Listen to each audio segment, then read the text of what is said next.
G'day and welcome back to Project 300. I'm here at Uluru or Ayers Rock for the start of the 300's first big outback trip. After a quick 3,000 kilometre transit run on the highways from Sydney, we'll be heading off tomorrow for a 3-week desert trip, cross the gun barrel to Wiluna and then onto one of the most remote tracks in Australia, the Canning Stock Route. The plan is to go all the way through to Wiluna, but the late wet season means that there's been some flooding north of well 33, so we may have to exit early and head across to Alice Springs. It's been a bit of a rush over the last few months trying to get the 300 ready for the trip. I had to skip a few accessories that I really would like to have had, but most of the essential work was done.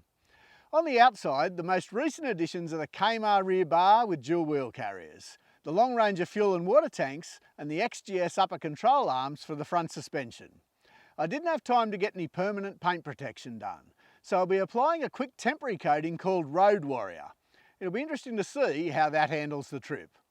On the inside, I've spent a fair bit of time fabricating a modular fridge and power setup, which holds my trusty Trailblazer fridge, a custom lithium 100 amp hour battery, plus DC to DC chargers, battery monitor and inverter, all from Red Arc. I really want to thank Richards Auto for helping me out sourcing all the equipment for the module to get it up and running. Aside from powering the fridge, it also charges a heap of my electronics and photographic equipment, and for this trip it's also powering my old Engel fridge, which I'm running as a freezer. And just to make the purists cringe, I've thrown in a cheap Kmart microwave to reheat the frozen meals. Also inside the car, I've added a GME UHF radio and an Iridium satellite phone in a Beam SatDock cradle. I was hoping to get off-road mapping running through the factory screen, but unfortunately that hasn't happened yet. So I'm running Explore Oz on an iPad mini for this trip at least. I'm travelling with a few mates in a group of assorted LandCruisers and 2 Nissan Patrols. It's about time to hit the road, so let's see what the Canning has in store for us and how the 300 and all the mods handle the tracks. Leaving Uluru, we headed straight across to Western Australia. All of these roads are dirt with some huge variations in quality. The road across to the WA border is generally well maintained, with fast dirt and mild corrugations, meaning you can comfortably cruise at around 100 kilometres an hour. As you travel further west, the highways morph into narrow tracks, and the going becomes much slower. There are some sections which are heavily overgrown, ready to destroy your paint if you haven't fitted any protection. Washouts and detours become common, before the terrain changes again to open plains and small sand dunes. Soon after turning onto the Heather Highway, the maintenance drops to almost zero, and you'll find sections of heavy corrugations, some of which have become bad enough for people to blaze their own bypass tracks. We've crossed the Great Central Road, the Heather Highway and the Gun Barrel and arrived at Carnegie Station, about 350 kilometres east of the CSR. With a couple of days here, we've taken some time to check the vehicles over. A lower control arm bolt on the 300 came loose, allowing the cam to turn and putting the wheel alignment out. I did my best to roughly put it back into position, then retightened with some Loctite. I've marked the cams now in case of further movement, and I'll do that in future before any trips like this. We've done a few running repairs on the other vehicles in our group as well, and tomorrow we'll fuel up in Wiluna and start our drive up the Canning. As we discovered on the way to Wiluna, terrain changes are frequent and major. Down near well 1A, the CSR begins as a winding sandy track through grasslands with some minor corrugations.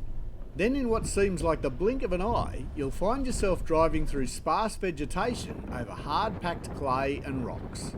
The condition of the wells along the track varies as much as the terrain. Well 2 has fallen into complete disrepair, and although full of water, is not suitable for drinking. The next well along the track was restored some time ago, and is complete with a bucket and winch. The water in many of the wells is said to be drinkable, but we carried enough drinking water with us rather than take the risk. Between wells 3 and 4, we added another terrain to the list, with a series of small lakes and salt pans dotting the landscape. Then just a few hundred metres further north, the moisture was completely gone, with the red dirt replaced with talc-fine bull dust and dead vegetation. After spending our first night on the Canning just up from Wiluna, our second night was spent at Winditch Springs, or Well 5. Driving north from well 5, the conditions remained dry and dusty before the scrub closed in again to give the paint protection another workout. Our sampling of assorted landscapes continued, detouring around a huge clay pan for a couple of kilometres before climbing into an area of moderate sand dunes. With our tyre pressures having been reduced when we left the tar, the sand didn't cause any serious difficulties at this stage, even for those towing campers. A few of the steeper dunes did have some wheel spin holes leading to the ridge, but a good run up and careful use of the throttle meant no problems. Our next night was spent at the large Well 15 camping area, one of many which has been toilet equipped thanks to Track Care WA. We've arrived at Durba Springs near the defunct Well 17, about a third of the way up the Canning. A really beautiful place to stay for a night or two and well worth stopping here if you're ever doing the CSR. The regular changes in terrain we've seen up until now seem to be calming down a little bit, with more and more sand dunes and sandy grasslands making up most of the topography for the last day. The exception is approaching the springs, where we drove past a huge rocky ridge for several kilometres before entering the springs campground, surrounded on 3 sides by rocky outcrops. There are some really beautiful rock pools around the area, which are fed from the springs, so always full of water. We also took the opportunity here to get some shots of the stars overnight, with crystal clear skies far away from the light pollution of the cities. Leaving Durba Springs, the domination of sandy terrain continued, with numerous red sand dunes to climb, gradually giving way to lighter colours, with the grasses peppered by she oaks. The exception is the detour out to Deeble Springs, which is mostly slow going over rocky terrain.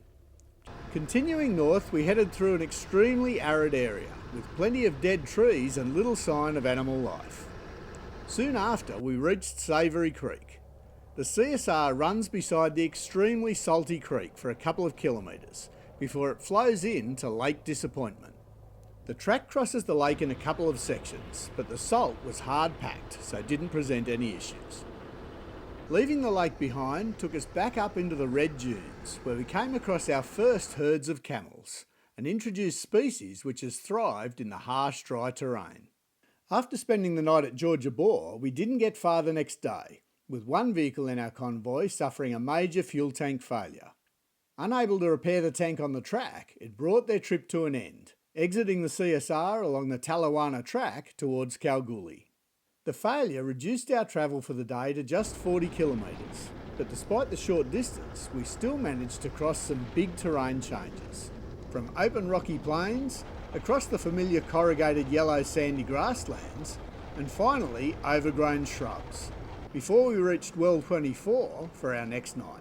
The sand dunes increased in number and height the following day, travelling through to Well 29. Most of the cars had no difficulty, but the 200 towing the T-van struggled on a couple of the dunes, even with a good run-up. The dunes faded away again though, leaving us with some spectacular red rock plateaus beside the track before returning again to the sandy grasslands.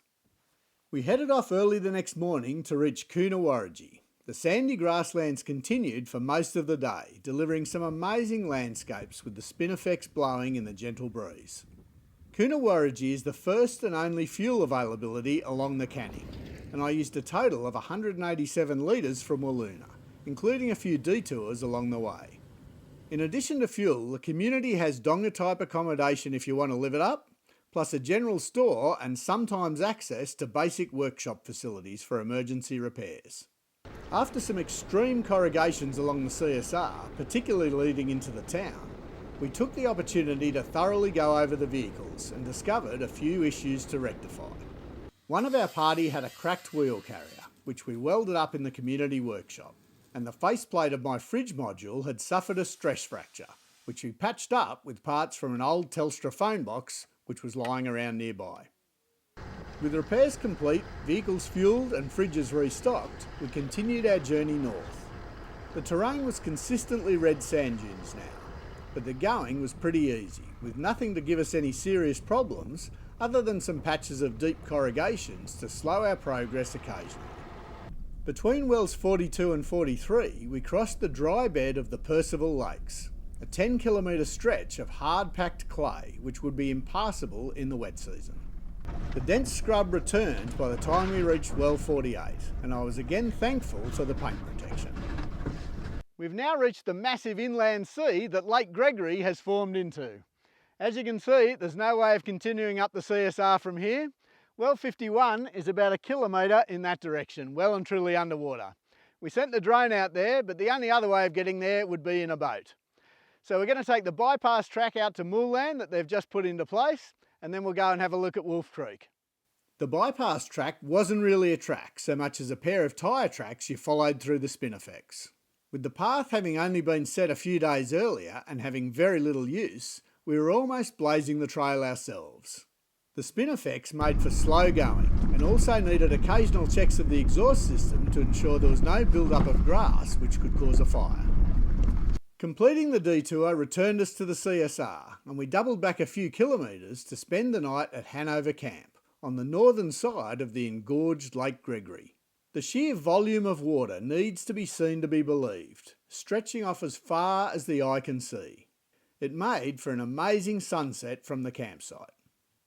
After 36 days on the road, covering almost 9,000 kilometres, I'm back home after the CSR, and it seems like a good time to reflect on the trip, the 300 and all the mods and accessories. As you've seen, the Canning is an extremely rugged track, far more remote and less travelled than other Australian classics like the Simpson or Cape York. You can travel for a day or two sometimes without seeing another person, and it really does require good vehicle and personal preparation to ensure you have a safe and enjoyable trip. The CSR can be absolute torture on the vehicles. Every vehicle in our group suffered in one way or another, and the 300 was no exception. Although fortunately there were no serious problems, with most issues related to things just rattling loose. Overall, I was really happy with how the car and all the accessories handled the conditions. For the factory side of the 300, the only real disappointments were dust related. There was quite a bit of dust making it into the cabin, particularly through the back doors. Nothing that can't be cleaned, but it really should seal better than that. The other dust issue was a familiar one for 200 series owners.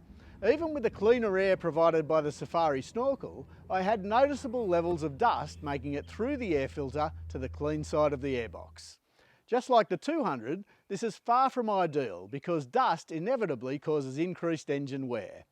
I can only hope that Donaldson are now hard at work building a power core solution for the 300.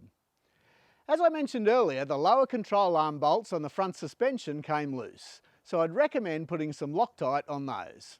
And also pre-marking the cam adjusters if you venture onto heavy corrugations for extended periods. Corrugations also caused the stone guards on the rear shocks to come loose and swivel around the shocks. This was a pretty easy trackside fix by adding some tape to increase the tension on the screws, and TJM replaced the guards with an improved design when I got back home. Aside from that minor issue, I was absolutely stoked in the performance of the XGS suspension. The 300 was heavily loaded and it coped perfectly with everything from corrugations to huge humps leading into the dunes, all with absolutely no fade. It really was brilliant. I lost a few trim bolts on the bull bar, also thanks to the corrugations. After giving them some feedback, GMF have changed the washers supplied with the bolts to prevent them coming loose in future. The wheels and tyres performed brilliantly. The only minor issue was a slow leak in one tyre caused by dust getting into the bead due to low pressures. This was fixed by removing and remounting the tyre to the wheel. The long range of fuel and water tanks were absolutely indispensable. It would have been almost impossible to do the trip without them, at least without substituting in a large roof rack or a trailer. I would have needed to carry 5 jerry cans worth of fuel plus water. The long range tank also saved me hundreds of dollars in fuel costs on this trip alone, avoiding the need to buy fuel at several expensive locations along the way. The Road Warrior coating worked well, protecting the paint from any damage whatsoever. I removed it at a car wash in Longreach on the way home using a pressure washer, revealing the untouched paint below. The only downside with this coating is that it doesn't cope with rain, which causes it to soften and fail after a period of time. So a great option for desert trips, not so much when rain is predicted. All of the Richards Auto electrical systems performed flawlessly, as did the communication systems.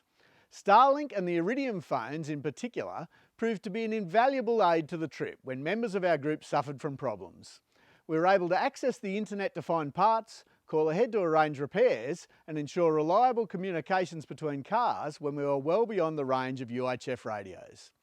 Regular Starlink now works when in motion and can be used with your regular phone via Wi-Fi calling. This reduces the need for a dedicated sat phone other than when you leave the vehicle for a hike. For those times, an Iridium phone that's not actually on a plan can be good insurance because you can still call 000 for help even with no SIM card installed in the phone. That about wraps up the report for the Canning stock route. It was a fantastic drive and highly recommended if you want to explore a truly remote part of Australia. The track and conditions change extensively each season, so be sure to do plenty of planning and research before you head out. Thanks for watching. You'll find more detailed information on the trip, including an itinerary, plenty of photos and component reports on project300.com.au. See you next time.